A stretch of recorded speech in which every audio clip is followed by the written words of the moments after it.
നമ്മൾ ഓപ്ഷൻസിനെ കുറിച്ചിട്ട് വളരെ സിമ്പിളായിട്ട് മനസ്സിലാക്കാൻ പോകട്ടോ. ഓക്കെ, ഓപ്ഷൻസ് ട്രേഡിങ്ങിനെ കുറിച്ചിട്ട്. അപ്പോൾ ഇതിൽ ഓപ്ഷൻസിൻ്റെ ചില ചെയിനാണ് ഇപ്പോൾ ഈ കാണിക്കുന്നത്, ഓപ്ഷൻസ് ചെയിൻ. ഓക്കെ, ഇപ്പോൾ നമ്മൾ ആപ്പ് സ്റ്റോക്സിലാണെങ്കിലും സെയിം തന്നെ ആയിരിക്കും വരിക. ഓക്കെ, ഇതിൽ ഈ സ്ട്രാറ്റജിൻ്റെ ലെഫ്റ്റ് സൈഡിലായിട്ടാണ് ഓപ്ഷൻസ് വരുന്നത്. Okay, option chain. ഓക്കെ, അപ്പോൾ ഇത് ഇത്രയേ ഉള്ളൂ. നമുക്ക് എക്സ്പ്ലെയിൻ ചെയ്ത് തരാം.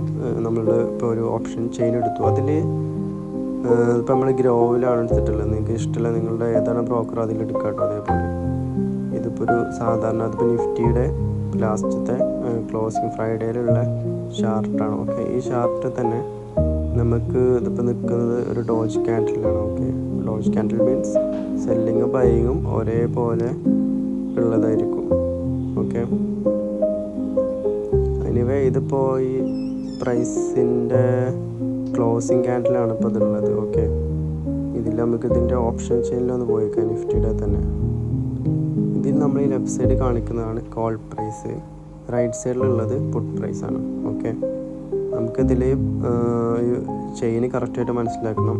ലെഫ്റ്റ് സൈഡിൽ നമ്മൾ പ്രൈസ് മുകളിലേക്ക് പോകുന്നതാണ് വിചാരിക്കണമെങ്കിൽ ഇപ്പോൾ 22,550 നിൽക്കുന്നതെങ്കിൽ 22,600 പോകുമെന്ന് വിചാരിക്കുകയാണെങ്കിൽ നമ്മളത് കോൾ പ്രൈസ്. ഓക്കെ, അതിൻ്റെ ഓപ്പോസിറ്റാണ് പുട്ട്.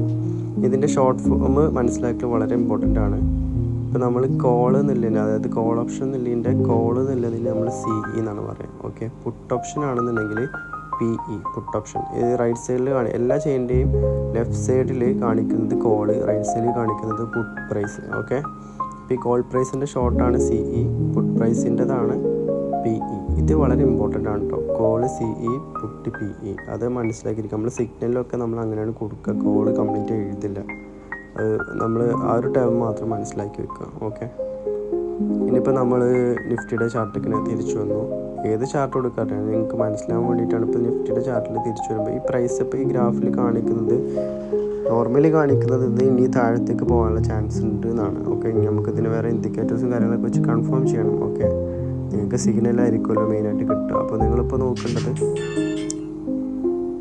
ഈ ചാർട്ട് താഴത്തേക്ക് പോകുന്നതാണ് വിചാരിക്കുന്നതെങ്കിൽ നമ്മൾ എടുക്കേണ്ടത് പുട്ട് പ്രൈസാണ്. കാരണം നമ്മൾ താഴത്തേക്കാണ് പോകുന്നത് എന്നുണ്ടെങ്കിൽ നമ്മൾ എടുക്കേണ്ടത് എപ്പോഴും പുട്ട് പ്രൈസാണ്. ഓക്കെ, മുകളിലേക്കാണ് പോകുമ്പോൾ നമുക്ക് പ്രോഫിറ്റ് വേണ്ടതെങ്കിൽ നമ്മൾ കോൾ പ്രൈസാണ് എടുക്കേണ്ടത്. ഓക്കെ, അപ്പോൾ നമ്മൾ ഈ ചാർട്ടിൽ നോക്കുന്ന സമയത്ത് ഇതിലിപ്പോൾ ഏറ്റവും അടുത്തപ്പോൾ 22,552 കറണ്ട് പ്രൈസ് ഉള്ളത് നിഫ്റ്റിയുടെ. അതിൻ്റെ നേരെ കോൾ പ്രൈസ് എന്ന് പറയുന്നത് 22,600, 22,650 അങ്ങനെ താഴത്തേക്ക് പോകുന്നതൊക്കെ ഗ്രാഫിലല്ല പറഞ്ഞത്. ഈ ഒരു ചെയിനിൽ താഴത്തേക്ക് പോകുന്നത് ഹൈ പ്രൈസ് ആയിരിക്കും, താഴത്തേക്ക് കുറയും. അപ്പോൾ കൂടുന്നതാണ് കോൾ പ്രൈസ്, കുറയുന്നതാണ് പുട്ട്. അപ്പോൾ 22,550 പുട്ട് എന്ന് പറയുന്നത് 120 റൈറ്റ് സൈഡിൽ കണ്ടോ. അതേപോലെ ലെഫ്റ്റ് സൈഡിൽ കോൾ എന്ന് പറയുന്നത് 130, 150 ഇതൊക്കെ കോൾ പ്രൈസ് പെടും. ഈ റൈറ്റ് സൈഡിൽ കാണിക്കുന്ന 151, 120 ഇത് കംപ്ലീറ്റ് റൈറ്റ് സൈഡിൽ കംപ്ലീറ്റും പുട്ട് പ്രൈസാണ്. ഓക്കെ, പിന്നെ അതിൽ at the money, in the money, out of the money ഒക്കെ ഉണ്ടാകുന്ന കൂടുതൽ ടേംസ് ഉപയോഗിച്ച് നിങ്ങൾ കൺഫ്യൂസ്ഡ് ആക്കണം. ഇപ്പോൾ നമ്മൾ എക്സാമ്പിൾ നമ്മൾ പറഞ്ഞു പ്രൈസ് കുറയുമെന്ന് വിചാരിക്കുകയാണെങ്കിൽ നമ്മൾ പുട്ടാണ് എടുക്കേണ്ടത്. അപ്പോൾ നമ്മൾ ഇപ്പോൾ ഈ കാണിക്കുന്ന പുട്ട് പ്രൈസ് ഫസ്റ്റ് കാണിക്കുന്ന 120 പുട്ട് പ്രൈസ് എടുത്തു. അതിൽ ഡേറ്റ് ഇമ്പോർട്ടൻ്റ് ആണ്. നമ്മൾ ഡിഫോൾട്ടായിട്ട് വരുന്നത് എടുത്താൽ മതി. അല്ലാന്നുണ്ടെങ്കിൽ നമുക്കത് ഡേറ്റ് ചേഞ്ച് ചെയ്ത് കൊടുക്കാം. പുട്ട് പ്രൈസിൽ നേരെ പുട്ട് കൊടുക്കുക. സാധാരണ നമ്മൾ എന്താണോ സാധാരണ നമ്മൾ ട്രേഡ് എടുക്കുന്ന മതി. ആ പുട്ട് പ്രൈസിൻ്റെ ആ ചാർട്ട് അതേപോലെ ഇപ്പോൾ നമ്മൾ ബൈ ആണ്. സെല്ല് വളരെ റിസ്ക്കിയാണ്, അതായത് വലിയ ക്യാപിറ്റലാണ്. അത് സെല്ലിനെ കുറിച്ച് നമ്മൾ ആലോചിക്കാൻ വേണ്ട. വലിയ എമൗണ്ട് ഉള്ളവർക്ക് പിന്നീട് നമുക്ക് പറഞ്ഞ് മനസ്സിലാക്കി 1,00,000 രൂപയുടെയെങ്കിലും മുകളിൽ വേണം സെല്ല് ചെയ്യാൻ. അപ്പോൾ നമ്മളിപ്പം ബൈ ചെയ്താൽ മതി.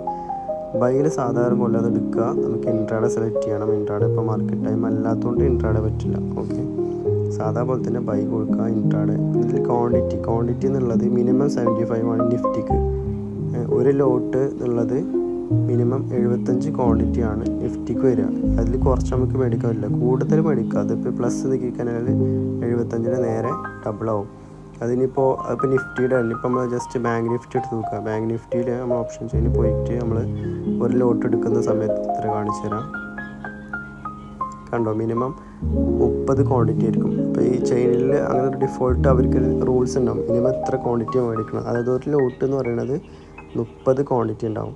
ഇതല്ല മിനിമം പ്ലസ് നിൽക്കിക്കഴിഞ്ഞാൽ അത് കൂടി വരും എന്നല്ലാതെ നമുക്ക് മിനിമം 30 കുറക്കാൻ പറ്റില്ല. ഓക്കെ, പിന്നെ നമുക്ക് ലിമിറ്റോ അല്ലെങ്കിൽ മാർക്കറ്റോ പ്രൈസ് ആക്കിയിട്ട് നേരെ പൈ കൊടുക്കുക, അത്രയേ ഉള്ളൂ. ഇനിയിപ്പോൾ നമ്മളിത് ജസ്റ്റ് വേറെ ഒരു സ്റ്റോക്കിൻ്റെ കാണിച്ചത് ഇൻഡെക്സ് ആണ്. ഇപ്പോൾ നിഫ്റ്റി, ബാങ്ക് നിഫ്റ്റി ഒക്കെ നമുക്ക് സ്റ്റോക്ക് ടാറ്റ മോട്ടോഴ്സ് എന്ന സ്റ്റോക്കിൻ്റെ അതിൻ്റെ ഓപ്ഷൻസ് പോയി കഴിഞ്ഞാൽ ഒരു ലോട്ട് എന്ന് പറയുന്നത് എത്ര നമുക്ക് നോക്കാം. ബൈ കൊടുക്കുക ഉണ്ടോ. ഒരു ലോട്ട് എന്ന് പറഞ്ഞാൽ 550 ക്വാണ്ടിറ്റി മിനിമം നമ്മൾ മേടിക്കണം.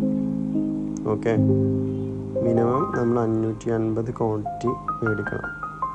അത് പ്ലസ് അടിച്ചാൽ നേരെ അതിൻ്റെ ഇരട്ടിയായിരിക്കും വരിക. ഓക്കെ, ഡബിളായിരിക്കും. 550ൻ്റെ ഡബിൾ 1100 അങ്ങനെ കാണിക്കും. അപ്പോൾ അതിന് എത്രയാണോ ക്യാപിറ്റൽ വേണ്ടത് അതൊക്കെ നമ്മൾ എടുക്കുമ്പോൾ അവിടെ കാണിക്കണം. അതിനനുസരിച്ചുള്ള ക്യാപിറ്റൽ നമ്മൾ ആഡ് ചെയ്ത് കൊടുക്കുക. അപ്പോൾ നിഫ്റ്റിയിലൊക്കെ ഈ എക്സ്പയറി ഡേ എന്നുണ്ടെങ്കിൽ ചെറിയ എമൗണ്ടേ വരുള്ളൂ. പക്ഷെ അത് ഭയങ്കര റിസ്ക്കാണ്. എക്സ്പയറി അല്ലാത്ത ദിവസം മിനിമം ഒരു 1000 രൂപ 5000 രൂപ റേഞ്ചിലൊക്കെ വരും ഓപ്ഷൻസ് ചെയ്യാൻ കിട്ടും. സ്റ്റോക്കാണെങ്കിൽ കുറച്ച് കുറയും, പക്ഷേ കൂടുതൽ ക്വാണ്ടിറ്റി നമ്മൾ മേടിക്കേണ്ടി വരും. അപ്പോൾ ഇതിപ്പോൾ ടാറ്റ മോട്ടോഴ്സിൻ്റെ ഇതിപ്പോൾ താഴത്തേക്കാണ് നമ്മൾ പോകണമെന്നെങ്കിൽ നമ്മൾ ചാർട്ട് നോക്കുമ്പോൾ ചാർട്ട് താഴത്തേക്ക് പോകുന്നതാണ് നമ്മൾ വിചാരിക്കണമെങ്കിൽ നമ്മൾ മേടിക്കേണ്ടത് പുട്ടാണ്. ഏറ്റവും അടുത്ത പുട്ട് മേടിച്ച് കഴിഞ്ഞാൽ പ്രോഫിറ്റ് കൂടും, റിസ്ക്കും കൂടും. കാരണം ലോസ് ആണെന്നുണ്ടെങ്കിൽ പെട്ടെന്ന് ഇപ്പോൾ നമ്മൾ കുറച്ച് പുട്ടിന്ന് എടുത്തല്ലാതെ കുറച്ച് ഡിസ്റ്റൻസ് ആയിട്ട് പോയിട്ട് മേടിക്കുകയാണെന്നുണ്ടെങ്കിൽ പ്രോഫിറ്റ് കിട്ടുകയാണെങ്കിൽ കുറച്ച് സ്ലോലി കിട്ടുള്ളൂ. അതേപോലെ ലോസ് ആണെന്നുണ്ടെങ്കിലും കുറച്ച് ലോസേ വരുള്ളൂ, അധികം ലോസിലേക്ക് പോകില്ല. കാരണം ഇപ്പോൾ നമ്മൾ ഗ്രാഫിൽ നോക്കുകയാണെങ്കിൽ പെട്ടെന്ന് നമ്മൾ ഒരുപാട് അടിക്ക് നെഗറ്റീവായിട്ട് പോവുകയാണ്. നമ്മളിപ്പോൾ കോൾ പ്രൈസ് മേടിച്ചു, അതായത് മുകളിൽ പോകാൻ വിചാരിച്ച് മേടിച്ചു, ഒരുപാട് അടിക്ക് വന്നു കഴിഞ്ഞാൽ വലിയ നഷ്ടമായിരിക്കും ഓപ്ഷൻസിൽ വരിക. അപ്പോൾ ആ ഒരു റിസ്ക് ഉള്ളതുകൊണ്ട് തന്നെ നമ്മളെപ്പോഴും സിഗ്നലൊക്കെ കിട്ടി വളരെ ശ്രദ്ധിച്ചിട്ട്, നമ്മൾ സിഗ്നൽ മുമ്പ് വീഡിയോസിൽ അയച്ചിട്ടുണ്ട് എങ്ങനെയാണ് നമ്മളൊരു എക്സിറ്റ് ആവേണ്ടത്. അപ്പോൾ അതൊക്കെ നോക്കിയിട്ട് വേണം ചെയ്യാൻ. ഓപ്ഷൻസ് എപ്പോഴും ഹൈ റിസ്ക്കിയാണ്, അതേപോലെ തന്നെ ഹൈ പ്രോഫിറ്റും ഉണ്ട്. വലിയ വലിയ ആളുകളൊക്കെ ചെയ്യുന്നത് ഓപ്ഷൻസ് ആയിരിക്കും എപ്പോഴും, വലിയ എക്സ്പേർട്ട്, ട്രേഡിങ്ങിൽ എക്സ്പേർട്ടൊക്കെ ഉള്ളവർ. കാരണം അതിൽ പ്രോഫിറ്റ് വളരെ കൂടുതലാണ്. അപ്പോൾ അതേപോലെ റിസ്ക് ഉണ്ടെന്ന് മനസ്സിലാക്കാം.